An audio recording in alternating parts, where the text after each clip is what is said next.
ಇವತ್ತು ಒಳಗಡೆ ನಮಗೆ ಕರ್ಕೊಂಡು ಸುದೀರ್ಘವಾಗಿರ್ತಕ್ಕಂಥ ಚರ್ಚೆ ಆಗಿದೆ.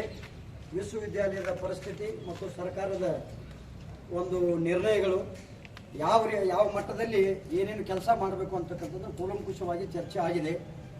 ಅದನ್ನು ಅಧಿಕಾರಿಗಳೇ ತಮ್ಮ ಮುಂದೆ ವ್ಯಕ್ತಪಡಿಸಬೇಕು ಅಂತ ತಿಳ್ಕೊಂಡು ಸಂಘದ ಪರವಾಗಿ ಕೇಳ್ಕೊಳ್ತಾ ಇದ್ದೇವೆ. ಸನ್ಮಾನ್ಯ ಪ್ರಭಾರಿ ಕುಲಪತಿಗಳಾಗಿರ್ತಕ್ಕಂಥ ನಮ್ಮ ಆತ್ಮೀಯರು ಆಗಿರ್ತಕ್ಕಂಥ ಪ್ರೊಫೆಸರ್ ಅರವಿಂದ್ ಮೂಲಿಮನಿ ಸರ್ ಅವರು ಮಾತನಾಡಬೇಕು ಅಂತೇಳಿ ವಿನಂತಿ ಮಾಡಿಕೊಳ್ತಾ ಇದ್ದಾರೆ. ಸನ್ಮಾನ್ಯ ಗೌರವಾನ್ವಿತ ವಿಧಾನಸಭೆ ಪರಿಷತ್ತಿನ ಸದಸ್ಯರಾದಂಥ ಶ್ರೀಯುತ ಸಂತೋಷ್ ಸರ್ ಅವರೇ,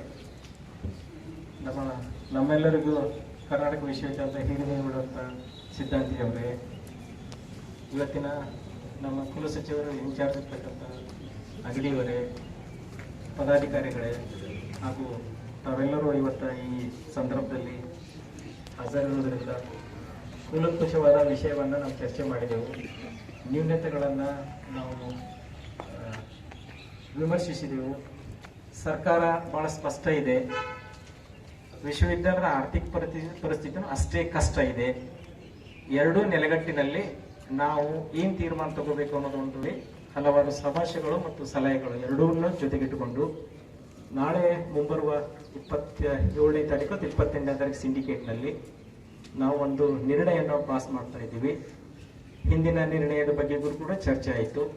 ಗೌರವಾನ್ವಿತ ವಿಧಾನ ಪರಿಷತ್ ಸದಸ್ಯರು ವಿಧಾನ ಪರಿಷತ್ತಿನಲ್ಲಿ ಎತ್ತಿದ ಪ್ರಶ್ನೆಗೆ ಸರ್ಕಾರ ನೀಡಿದ ಉತ್ತರ, ವಿಶ್ವವಿದ್ಯಾಲಯಕ್ಕೆ ಎಚ್ಚರಿಕೆ ಗಂಟೆಯನ್ನು ಕೂಡ ಸರ್ಕಾರ ಕಳಿಸಿದ್ದನ್ನು ಕೂಡ ನಾವು ಮರುಕಳಿಸಿ ಪ್ರಸ್ತಾವನೆಯನ್ನು ನೋಡಲಾಗಿ ಇನ್ನೊಂದು ಬಾರಿ ಸಿಂಡಿಕೇಟ್ನಲ್ಲಿ ನಾವು 388 ಪೋಸ್ಟ್ಗಳಿಗೆ, ವೇಕೆಂಟ್ ಇರ್ತಕ್ಕಂಥ ಪೋಸ್ಟ್ಗಳಿಗೆ ಅನುದಾನವನ್ನು ಕೇಳಬೇಕು.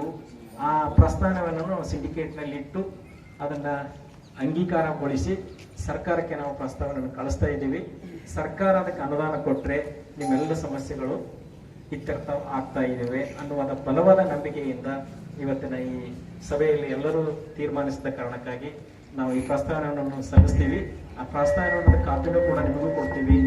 ಹೋರಾಟ ಬೇರೆ ಬೇರೆ ತರನಾಗಿ ಕೂಡ ಸರ್ಕಾರದ ಒತ್ತಡವನ್ನು ಹೇರುವಂತ ಅವಶ್ಯಕತೆ ಇದ್ರೂ ಕೂಡ ನೀವು ಹೇರಬಹುದು. ಯಾಕಂದ್ರೆ ಸಾಮಾಜಿಕ ನೆಲೆಗಟ್ಟಿನಲ್ಲಿ ಪ್ರತಿಯೊಬ್ಬರು ತಮ್ಮದೇ ಆದ ಚೌಕಟ್ಟಿನಲ್ಲಿ ಸರ್ಕಾರಕ್ಕೆ ಮನವಿಯನ್ನು ಸಲ್ಲಿಸುವುದು ಮತ್ತು ಪರಿಹಾರ ಕಂಡುಕೊಳ್ಳುವ ಪ್ರಕ್ರಿಯೆ ಇರೋದ್ರಿಂದ ನಾವು ಕೂಡ ಪ್ರಯತ್ನ ಮಾಡ್ರಿ. ನಾವು ವಿಶ್ವವಿದ್ಯಾಲಯದ ಪ್ರಯತ್ನ ಮಾಡ್ತೀವಿ. ಸಂಕನೂರ್ ಸರ್ ಅಲ್ಲೇ ಇರ್ತಾರೆ, ನಮ್ಮ ಜೊತೆ ಅವ್ರು ಇರ್ತಾರೆ, ಯಾವುದೂ ಸಮಸ್ಯೆ ಇಲ್ಲ. ಸಿದ್ಧಾಂತಿ ಸರ್ ನಮ್ಮ ಜೊತೆ ಒಂದಿರ್ತಾರೆ, ನಮ್ಮ ವಿರುದ್ಧ ಒಂದು ನಿಂದಿರ್ತಾರೆ, ಅವ್ರದ್ದು ಸಮಸ್ಯೆ ಇಲ್ಲ. ಈಗ ಇಲ್ಲಿ ನಿಂತು ಮಾತಾಡ್ತಾರೆ, ಆಮೇಲೆ ಅಲ್ಲಿ ಹೋಗ್ತಾರೆ, ಅವ್ರದ್ದು ಏನೂ ಮಾಡ್ಲಿಕ್ಕಾಗಲ್ಲ. ಒಟ್ಟಾರೆ ಸಮಸ್ಯೆ ಏನಂತಂದ್ರೆ ವಿಶ್ವವಿದ್ಯಾಲಯ ಸಮಸ್ಯೆ, ಇದು ನಿಮ್ಮ ಒಬ್ಬರ ಸಮಸ್ಯೆ ಅಲ್ಲ. ಯಾರೂ ದಯವಿಟ್ಟು ತಪ್ಪು ತಿಳ್ಕೊಬೇಡ್ರಿ, ಇದು ನಿಮ್ಮ ಕೇವಲ ವೈಯಕ್ತಿಕ ನಿಮ್ಮ ಒಬ್ಬರ ಸಮಸ್ಯೆಗಳಲ್ಲ, ಇದು ವಿಶ್ವವಿದ್ಯಾಲಯದ ಸಮಸ್ಯೆಗಳು. ಆಂತರಿಕ ಸಮಸ್ಯೆಗಳನ್ನು ನಿಮ್ದು ಪದಾಧಿಕಾರಿಗಳಿಗೂ ಕೂಡ ಕೆಲವು ಗೊತ್ತಿದ್ದಿಲ್ಲ, ಕೆಲವೊಂದು ವಿಷಯವನ್ನು ನಾವು ಚರ್ಚೆ ಮಾಡಿದಾಗ ಅವರಿಗೆ ಮನವರಿಕೆ ಆಯಿತು. ಇಂಥ ಸಂಕಷ್ಟದ ಪರಿಸ್ಥಿತಿಯಲ್ಲಿ ವಿಶ್ವವಿದ್ಯಾಲಯವನ್ನು ನಡೆಸ್ತಾ ಇದ್ದೀವಿ ಅನ್ನೋದು ಇದು ನಮಗೆ ಪ್ರತಿದಿನ ಒಂದು ಹೆಂಗಂತಂದ್ರೆ ನಾಳೆ ಬೆಳಗ್ಗೆ ಹೊತ್ತೊಂಡ್ರೆ ಏನು ಅನ್ನೋ ಪರಿಸ್ಥಿತಿ ವಿಶ್ವವಿದ್ಯಾಲಯಕ್ಕೆ ನಿರ್ಮಾಣ ಆಗಿದೆ. ಆ ಕಾರಣಕ್ಕಾಗಿ ನೀವು ಅನುದಾನ ತರ್ತೀರಿ ಅಂತ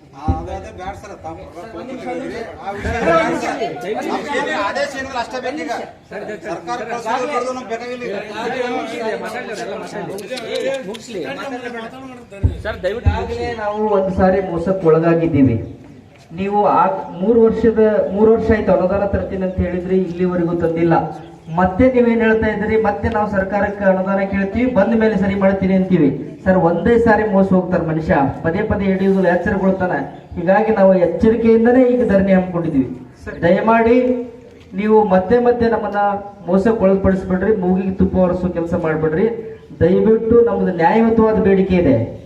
ರಾಜ್ಯದ 7 ಯೂನಿವರ್ಸಿಟಿಯಲ್ಲಿ ಕೊಡ್ತಾರೆ, ಮತ್ತೆ ಸರ್ ಅವರ ಮಾತಿಗೆ ಬೆಲೆ ಕೊಟ್ಟು ನಾವು 2022ರಲ್ಲಿ ಧರಣಿ ಹಮ್ಮಿಕೊಂಡಿದ್ವಿ. ಅವಾಗ ಸಂಧಾನ ಸಭೆ ಮಾಡಿ ಸಿಂಡಿಕೇಟ್ನಲ್ಲಿ ನಿರ್ಣಯ ತೆಗೆದುಕೊಂಡಿದ್ದೀರಿ. 40,000 28,000 ಇದ್ದಂತ ವೇತನವನ್ನ 40,000ಕ್ಕೆ ಪರಿಷ್ಕರಣೆ ಮಾಡಿದ್ವಿ. ಅದನ್ನ ಜಾರಿ ಮಾಡ್ರಿ ಅಂತ ಅಷ್ಟೇ ಕೇಳ್ತಾ ಇದೀವಿ. ನಾವು ಕೇಳಿದ್ದ 50,000, ಬಟ್ ನೀವು 28,000ದಿಂದ 40,000ಕ್ಕೆ ಪರಿಷ್ಕರಣೆ ಮಾಡ್ತೀನಂತ ಮಾಡಿದಿರಲ್ಲ, ಏನ್ ಸಿಂಡಿಕೇಟ್ನಲ್ಲಿ ಅನುಮೋದನೆ ತಗೊಂಡಿದ್ರಲ್ಲ, ಅದನ್ನ ಜಾರಿ ಮಾಡಿದ್ರೆ ಸಾಕು ನಮಗೆ. ಸರಿ. ಈಗ ಸಂಕನೂರ್ ಸರ್ ಜೊತೆ ನಾವೇನ್ ಚರ್ಚೆ ಮಾಡಿದೀವಲ್ಲ ಆ ವಿಷಯವನ್ನ ಕುಲಪತಿ ಮತ್ತು ಕುಲಸಚಿವರಿಗೆ ನಾವು ಮನದಟ್ಟು ಮಾಡಿ ಆದ್ರೂ ದಾಖಲಾತಿಗಳು ಇಟ್ಕೊಂಡೆ ಮಾತಾಡಿದ್ವಿ ನಾವು. ದಾಖಲಾತಿಗಳು ಇಟ್ಕೊಂಡು